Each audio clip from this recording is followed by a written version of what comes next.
Hello, this is Alistair Beaumont, the Heretic Hermit, bringing you another spread video illustrating how I answer the typical yes or no question that comes my way. Yes or no questions have always left me wanting. A single card can answer you yes, but there's more to most yes or no questions, or most questions in general, than simple one card answers. So I developed a 7-card spread that gives a more in-depth look at the dimensions of the question, giving you better, more comprehensive answers to it. Truth be told, depending on the session we're having and the nature of the question, sometimes I just do a cut to some part of the deck, look at the bottom, and then to cut to the deck. So I look at the deck like this. Cut to the deck. Why is Johnny going to come back to me? Cut to the middle of the deck and look at the card. 3 of Pentacles, Enterprise. So probably. Then I look at the bottom of the deck. 2 of Wands. Then I look at the top of the deck.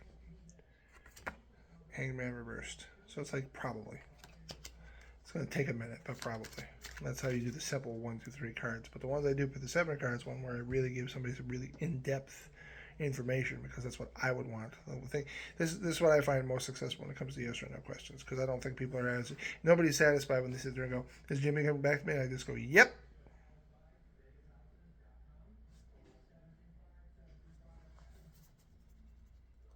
Like, that's not enough for most people.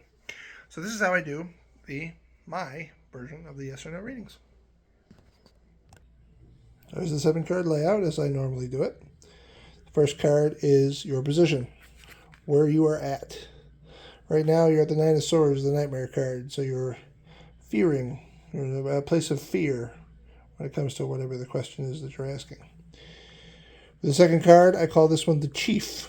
The Chief is the person that's in charge of the boat or in charge of your life, the position you happen to be in from an authoritative point of view. So basically it's not your authority. It'd be more like what you think is in control of your life, the thing you can't control.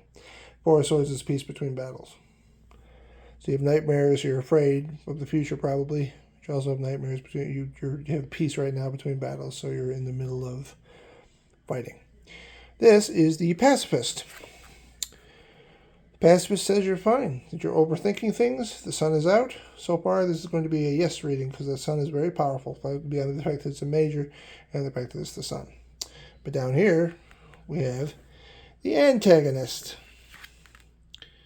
The antagonist is the 8 of Swords, but even the antagonist is on your side this time because it's suggesting, being that this is the illusion of a cage reading, or card, that you are actually just imagining your troubles and you're not really in as bad of a shape as you think. Just need to take it. Everything so far about this deck speaks of the illusion. The swords are always talking about what's in your mind, not what's actually in reality. Then we move on to the foreman. The foreman says the 4 of Wands reversed is disharmony. It's more like it's just like an obvious thing, because obviously you're in disharmony, or you wouldn't want the question. You wouldn't be asking the question to the reading. And then we have the influencer. The moon, illusion. The reason why you're asking the question is you just can't see the future. You're too busy being paralyzed by fear. You've been used to battles all the time. You're not used to being in sunshine, even if everybody's telling you it's going to be sunshine, and the illusion is just in your mind, and the disharmony is all around you. But it doesn't matter. Illusion is strong. It has a very big pull on us. And finally, the judge. 7 of Pentacles reversed. Planting of a seed that won't grow, which kind of counters everything else here. But it has more to do with whatever plans that you're making won't go the way you think, because what you based this all on is fears in the first place, which is why it won't grow. You're making plans for the worst possible outcome instead of just making plans for what you know. That is how I do the yes or no reading. So this answer would be a no, but. It depends on the question. Are you worried for nothing? Yes. Is things going to turn out terribly? No, but. Are you going to be able to see things through? Yes, but. Because this card means you're just not going to look at it the right way. But either which way, that is how I do the yes or no readings. Probably would have been more helpful if I actually had a question behind it. I can quickly do a quick shot brief if you want. Will Johnny come back to me? The 9 of Swords is where you're at. You're terrified that Johnny won't come back to you. But it also speaks of illusion. Perhaps you're just overthinking things. Right now, there's peace between battles.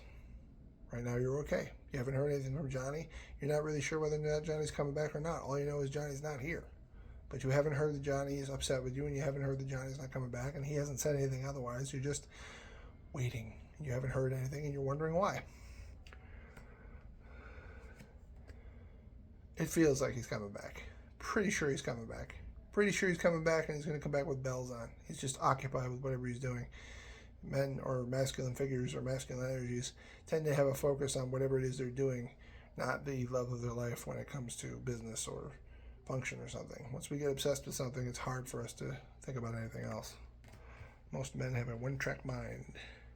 The illusion of a cage means you're not seeing things clearly. You just take off your mask, your eye blindfold, you'll see it's all in your head. He hasn't given you any reason to suggest he's not coming back. It's all just your extrapolations of your nightmares and your worst fears. The disharmony you feel, it's certainly real because you're in it, but it's all just worry and fear. It's not actually reality. And the illusion is the big problem because you can't see the future. All you can see is a ghost-like version of it. The moon is all about illusion because the moon, when it casts its light upon the earth, all you can see is what the half light. You can only see what your brain fills in the rest. I always use the example of the face on Mars to illustrate this point. Everybody thought that damn thing was a face on Mars. Remember, they took a picture of it and everybody was freaking out. Oh my God, it's a face, whatever. And then you get better cameras years later and they take another picture and it's just a damn rock formation. But that's the point. The moon gives you the face.